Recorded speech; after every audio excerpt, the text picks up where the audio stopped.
So our story this morning is a beloved favorite. Some people might remember it from days gone by, but it's called A Lamp in Every Corner. Many years ago, in the land of Transylvania, in a mountain valley, watered by quick rushing streams and shadowed by great forests of beech trees, there was a village of small wooden houses with dark shingled roofs. The people in the village were of the Unitarian religion, and they wanted a church of their very own. A church set on the hillside, they decided, looking down upon the village as a mother looks down upon her sleeping child. So all of the people of the village labored long and hard to build themselves a church. The stonemasons hammered sharp chisels to cut the great blocks of gray stone, then set the stones into stout and sturdy walls. The glazers made tiny glass panes and fitted them neatly into windows with leaded lines.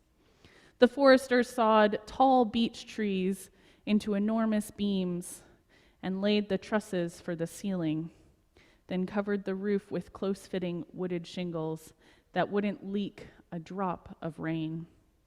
The carpenters carved wood for the pair of wide opening doors, setting them on strong pegs so that the doors hung straight and square. A bell was brought from a faraway city, then hoisted by ropes with a heave and a hoe to the top of the tower. The weavers wove fine cloths for the altar table, cloths embroidered with flowers and edged with lace. The smiths hammered black iron into tall lampstands and hammered thin bronze into shining oil lamps. Finally, when the building of the church was done, the painting of the church could begin. The painters mixed bright colors, royal red and shimmering gold and brilliant blue. And everyone in the village, old and young, women and men, boys and girls, came to decorate their church. They painted flowers, they painted trees, they painted designs around the windows and different designs around the doors. And at the end of the day, when it was finished, when their church was finally done, all the people of the village stood back to admire it, and then to sing a song of happiness and praise. Their village had a church now, a church set up on the hillside, looking down upon the village as a mother looks upon her sleeping child. "We will eat now," announced an elder of the village, because everyone was hungry after their long day's work. "And later tonight we will come back and pray." So the people of the village went down the hillside to their homes and their suppers, all except one little girl named Zora and her father, who stayed behind. They had brought their own bread and cheese. They ate their food slowly, sitting on the grass on the hillside and admiring their new church with its strong stone walls, its tall tower, and its magnificent bell. After they had eaten, they went back inside, opening those carved wooden doors to go into the gloriously painted sanctuary inside. "Oh, look, Father," Zora cried, running from picture to picture with her footsteps echoing off of the stone walls. "See how pretty the church is." She stopped in the center of the church and twirled slowly around. "See how grand." "Yes, it is," said her father, looking around and nodding with pride. "Yes, it is." "But Father," she said suddenly, "we have not finished." "What do you mean?" "Well, there are tall iron lamps standing along the walls, but there are no lamps. Tall iron lampstands along the walls, but there are no lamps. The church will be dark when the people come back." "Ah, no, little one," said her father. "The light of the church comes from its people. You shall see." He rang the bell to call the people to worship, then took his daughter by the hand and led her back outside. they waited on the grassy hill next to their beautiful church of strong gray stone. The sun had begun to set behind the mountains, and night was coming soon. Yet in the growing darkness, tiny points of light came from many directions and moved steadily up the hill. Each family is entrusted with a lamp, little one, her father explained. Each family lights its own way here. Where is our family lamp? Your mother is carrying it. She will be here soon. The many lights moved closer together, gathering into one moving stream, all heading the same way, growing larger and brighter all the time. Zora's mother arrived, bearing a burning oil lamp in her hands. The father lifted Zora so that she could set the family lamp on its high iron stand. All around the church, other families were doing the same. Soon the church was ablaze with light in every corner, for all the people of the village had gathered to pray and to sing. All through the service, Zora watched the lights flicker and glow. She watched her family's lamp the most. When the service was over, her father lifted her high. She took the shining bronze lamp from the lampstand. Its curved sides were warm and smooth in her hands. Her mother carried the lamp home, with the flame lighting the way. The lamp flame lit their house when they returned home. Zora washed her face and got ready for bed by the light of that flame. Mother, Zora began as she climbed into bed and lay down. Yes, little one, her mother asked, tucked the red wool blanket around Zora's shoulders. Father said the light of the church comes from its people. Yes, but also the people take their light from the church. Over on the table by the fireplace, the shining bronze lamp was still burning. And we have that light here every day. Yes, indeed, said her mother. And even when we are not in the church, even when the lamp is not lit, we carry the light of truth in our minds and the flame of love in our hearts to show us the right way to be. That light, the light from truth and love, will never go out. Never? Asked Zora. Never, said her mother. And this bronze lamp will last for many, many years. When you are grown, we will give you the bronze lamp. And when your children are grown, you will give the lamp to them. And all of you will carry it back and forth to the church every time. But there is only one lamp, Zora said. So make another and let the light grow. And someday, tell your children to make more lamps too. And now, good night, her mother said, and kissed Zora once on this cheek, and once on that cheek, and once on the forehead. Zora closed her eyes and drifted into dreams, while her mother looked down upon her sleeping child. The years passed. Zora grew. The bronze lamp came into her care. She kept it polished and clean. And when the bell rang out across the valley to call the people to worship, she carried the lamp back and forth to the church on the hillside, the flame always lighting her way. And when the time came, she made more lamps and gave them to her children, who made more lamps and gave them to their children. And so it went on through the years until today.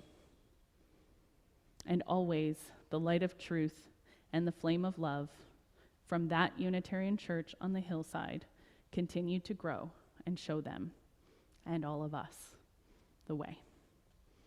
Thank you. So please settle in for our centering words. We'll follow these with a moment of silent meditation and then music. And Phyllis has brought her tone bars today. These words are from the very Reverend, I'm not sure why the very, but the very Reverend Samuel Candler. What makes a place sacred? and I've edited them slightly. I hope all of us have special places in our life. It might be where, as a child, we built a fort or a dollhouse. It might have been that cozy chair where we learned to enjoy mystery stories. It might have been where we had our first kiss. Special places are memorable. But what makes a place more than that? What makes a place sacred, really holy? That is to say, what sets it apart? What makes it somehow blessed? Sacred places are where we meet something beyond ourselves. They are not always conventionally religious places. I think of awesome places outside our comfortable homes that we call sacred. Wide beaches where our eye meets the mystery of the horizon. Mountain views where the clouds move constantly into new and mesmerizing configurations. And of course, I do think of churches. Traditionally, of course, churches are expected to be holy. Even a non-church goer expects to walk into a church and feel something different, even if he or she has never been there before. And they are. Churches are holy. Our sanctuary here at Kelowna Unitarians is sacred. Our building, our sacred space, is not only holy because of the expectations or the architecture or the silence or the time apart. Our sanctuary is holy because holy things have happened here, and the building knows it. Those events and experiences are real.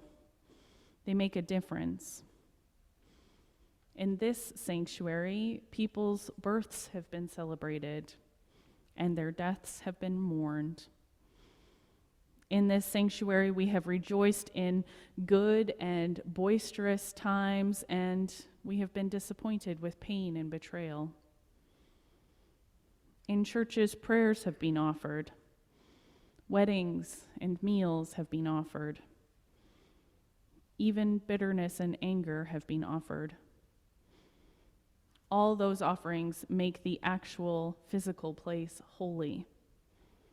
The actual physical place has provided the space for our human struggle to meet divine grace. Every time you light a candle, you help make this place holy. Every time you rejoice here, every time you cry here, you make this place holy. And every time it costs you to be here, you are consecrating this space. Yes, holiness costs something. It always does. Holy places occur when we have paid something, when we have given something, when we have left something of ourselves behind. Let us sit here in this holy place and find wonder.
Our story this morning talked of a young girl whose family took home a piece of their church experience every week, a small flickering lamp to take with them, to remember that the light of truth and the flame of love is with them wherever they go. And of course, this is true for us as well. We light our chalice every Sunday morning and extinguish it at the end of our time together, with the hopes that we will remember the light of truth and the flame of love throughout the week. We come to this place to remind ourselves of the truth which we seek and the love which we hope to live into our everyday lives. We come to this sanctuary to be rejuvenated, to be reminded, to relearn, and perhaps even to learn for the first time what our hearts choose as truth, and to remember what love looks like. It is here that we hopefully learn how we want to act in the rest of our lives. It is here that we choose to be our best selves, to practice what it means to be our best selves, so that when we return home, when we return to the life of busy schedules, never-ending to-do lists, constant pressure to meet others' demands, we might remember what our best selves look like. An attempt to remember the light of truth and the flame of love. But what is the difference between the flame that is here and the flame that we carry in our hearts as we leave this place? What is the difference between this sacred space and the other spaces in our lives? In our meditation this morning, Reverend Samuel Candler stated, "Sacred places are where we meet something beyond ourselves. This actual physical place has provided the space for our human struggles to meet divine grace." If a place is made a sanctuary by the way we are, by the way we act, and by the interactions that we have, then to not have those actions and those interactions would cause a space to not be a sanctuary. If we try to remember to be our best selves while we are here, if we're trying to remember the light of truth and the flame of love while we were in this sacred space, then it means that we are different in spaces when we leave this one. If we act in a specific way while we're within these walls or in this gathered community online, we will act in a different way when we're away from it. Be it at home with our families, at work with our colleagues, alone in your car driving down Harvey Avenue, and your actions are not the same as they would be when you are in the sanctuary. Although there will be other places that you call sanctuary, and there will be special and sacred ways that you act within those sanctuaries, they too are set apart from the rest of your day-to-day. I have a practice of meditating, and I know that when I am about to meditate, I sit a little bit taller in my chair. Instead of crossing my legs or my ankles, I place my feet flat on the floor, and I sit silent and unmoving for the allotted amount of time. I do this in the hopes that I can remember my best self, because while I am away from this sanctuary and the ideals that I know that are there are still a part of me, and that part of me wishes to practice. What I'm trying to suggest here is that there are good reasons that we come to church and that we find sanctuary within our sacred places, so that when we go back into the world and attempt to live our best selves, but we will not always live our best selves or our ideals. We keep working on it, though. I know I do. My best friend's name is Rebecca, and we met in October of 2010, although sometimes it feels like we've known each other for a lot longer than that. We were both taking an adult religious exploration class at the Calgary Church called Building Your Own Theology. And we also joined a young adult group right around the same time. We hit it off pretty quick and started hanging out and talking outside of church events. We attempted to have dinner with our spouses outside of the congregation, and then we started creating Soulful Sundowns, a worship service in the evening led by young adults. She grew up in Southern Oregon in a small town and met her husband there at the age of 18, and then the two of them moved to Calgary in 2008 with their then 4-year-old daughter, who turns 18 in a couple of months. In 2013, the year that I was graduating from my undergrad degree and getting ready to go to seminary, Rebecca did something that surprised me. She and her husband, Dean, decided to open their marriage and start seeing other people. Rebecca had identified as a bisexual long before dating Dean, and she felt that something was missing in her life. As she and I discussed this and talked about her ideas about their relationship, I got more and more agitated and anxious. I was worried about my friend and her husband. Although I had taken OWL classes, those are the sexuality classes that were written by Unitarian Universalists and the United Church, and OWL stands for Our Whole Lives. And although I believed that I was open and accepting of all forms of love and human relationships, for some reason, Rebecca and Dean's decision to open their marriage seemed wrong and inappropriate to me. I was attending church, listening to services about worth and dignity of all individuals, about the free and responsible search for truth and meaning, the right of conscience. But when I left church and went back to my day-to-day life, I was forgetting these important lessons, and I was struggling with my friend and the decisions that she was making. We ended up having some pretty significant fights about her decisions. And because I was busy finishing up my undergraduate degree and applying and starting seminary, I was able to make excuses to step away from our friendship for a while. I struggled to allow the space to live into my best self when I was having conversations with Rebecca. I was struggling to see the light of my own truth and love when in relationship with my best friend.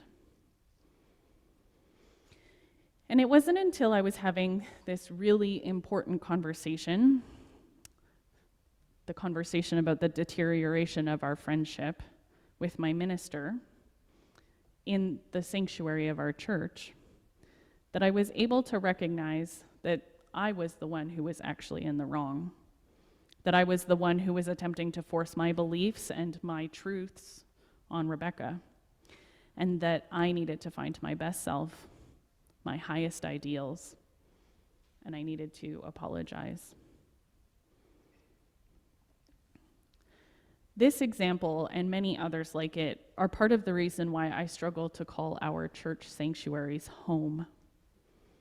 There's a part of me that wishes that all who come in through these doors can feel comfortable, to feel completely themselves whenever they enter this sanctuary. And yet, I want more for this space than a place where we can kick off our shoes, slide into our slippers, and just relax. I want this place to be a place where people are welcomed, and I want it to be a sacred space where the most precious of moments of an individual's life is celebrated. I want people to be comfortable discussing, how are you today? And gee, isn't the weather lovely? But I also want this to be the space where we can discuss the state of our souls. Or perhaps we could discuss whether or not we actually have souls. For me, sanctuary is a place where I come, wanting to give my all and to receive the same aspects of other people. In a sanctuary, I choose to, and I make space for the sharing of our most significant truths, our most significant selves, and our most significant loves, even when we might not know the least significant of details of each other. In this sanctuary, we hold to a covenant of how we want to be in relationship with one another.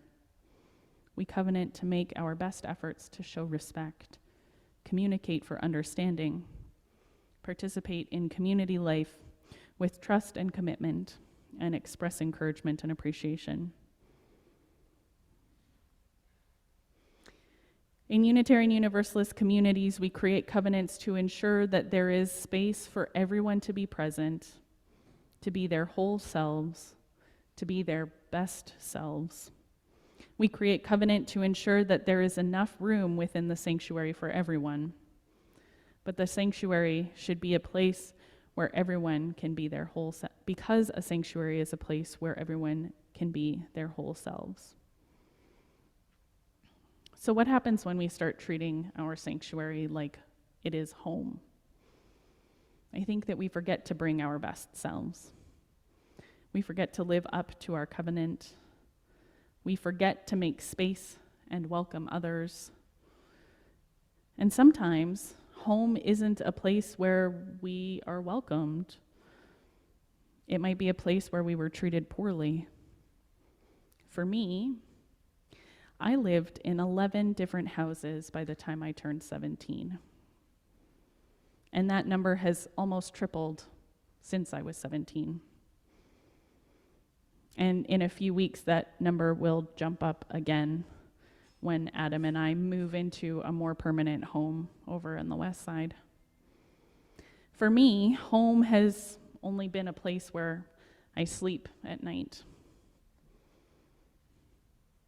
If we were all to bring our weird, imperfect, or perfectly simple ideas of home into this sanctuary, there would be too much expectation, too little understanding of behaviors, and not enough commonality for everyone to be welcome, comforted, or to find a space where they could discover their best selves. This is why we have a covenant. This is why we have ritual, and choose to act in a way that makes this a different space, a sacred space, a sanctuary, and not a home. A sanctuary where people are welcomed in, where worth and dignity are automatically assumed and supported. A sanctuary where the search of truth and meaning is encouraged. A sanctuary where justice, compassion, and equity are present. A sanctuary where democracy is held as the standard and the right of conscience is accepted. A sanctuary, a place where we are held in grace. And this holiness, this sanctuary will cost us.